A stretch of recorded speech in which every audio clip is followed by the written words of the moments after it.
You may ask yourself, how many new, fresh ideas about vampires can there possibly be? Are there ever going to be any more fresh, new vampire stories out there? Well, maybe, but not this one.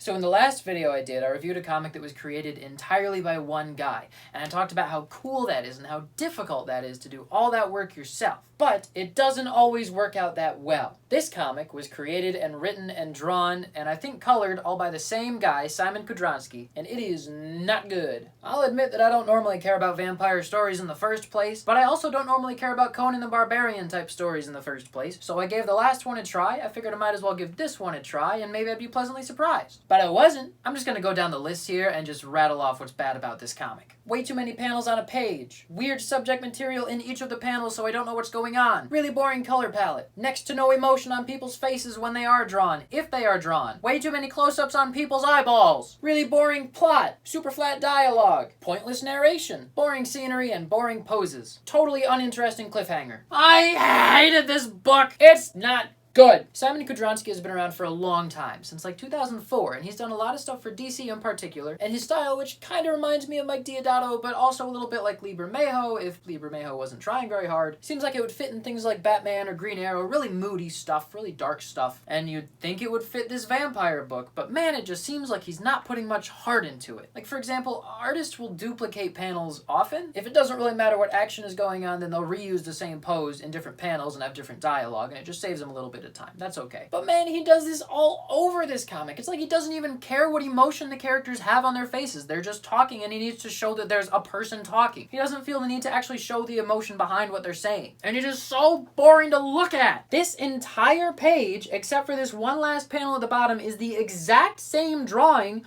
over and over and over while they have this deep philosophical discussion, which, by the way, is so cringy and so pointless, and there's no way this kid would have all these questions in that row. It's just so unbelievable. This kid is supposed to be 14, but he looks 9, by the way. Even if this kid was asking these really important questions, they wouldn't be sitting there motionless the entire time, and he wouldn't be just rattling them off one after another. It feels like this whole philosophical discussion only happened so that he could be like, look how deep and philosophical I am. I think about big picture things. Well, you don't write about them very well.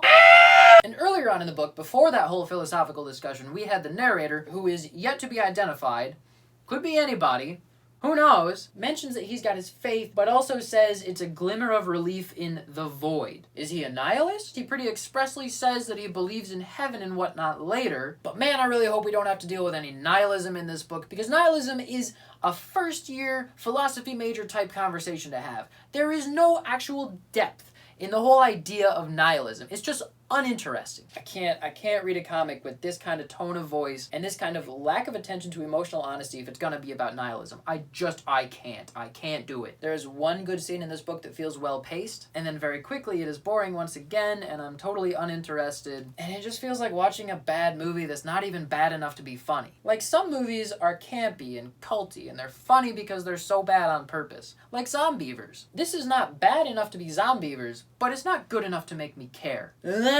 Some dark figure from his dark past that's been alluded to but not really discussed in detail is back to mess up his life. That's fresh and exciting. And then we've got this cliffhanger at the end that looks like it's about to be a good cliffhanger, like there's about to be a conflict, but it turns into actually just him staring off into the woods like, there might be a conflict, who knows? And the last page is the back cover. Listen, if you're gonna have it end on an odd number instead of an even number of pages, just have an extra page and then have a page at the end where you talk about your vision, or have a page at the end where you talk about where you can support it or other works that he's done. Have something else other than putting the last page on the back cover, because that is lame. That is so lame. It's like he just ran out of space and he didn't do anything about it. This comic is terrible. This is just a really bad comic. The plot is boring, the characters are boring, the scenery is boring, the art in general is boring. There's nothing about this comic that isn't boring or predictable in the worst way. I'm sure that Szymon Kudrański has other better work for you to read. Don't bother with this. This is Image. Image published this. Come on, Image. And again, this was all done by one guy, which is very impressive, but it goes to prove that not everybody should go and make their own comic on their own. Sometimes a good artist is not a good writer.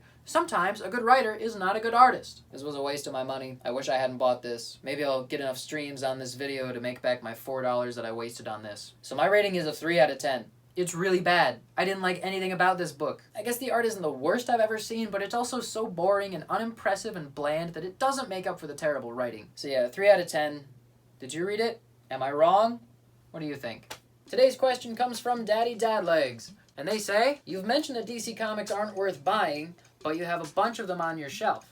What's up with that? Well, I'll tell you. DC doesn't have good creators anymore. They're just boring writers and boring artists. They don't have anybody iconic. They don't have anybody seasoned who really cares about the profession, is what it seems like. The only new comic that DC is publishing right now that I think is worth reading is Danger Street. But this is a great creative team. They did Rorschach, and they've done all kinds of comics for a long time now. They're established. They know what they're doing, and they know how to craft a good story. And it doesn't really have anything to do with the main DC continuity, because I don't care about that. But I guess it is possible for DC to publish something I care about. It just has to have a good creative team. And not many DC books do have good creative teams. And neither will Marvel, because they won't pay for them, because they're busy throwing all their money at terrible movies. So, you know, buy Image, buy creator owned. They're better.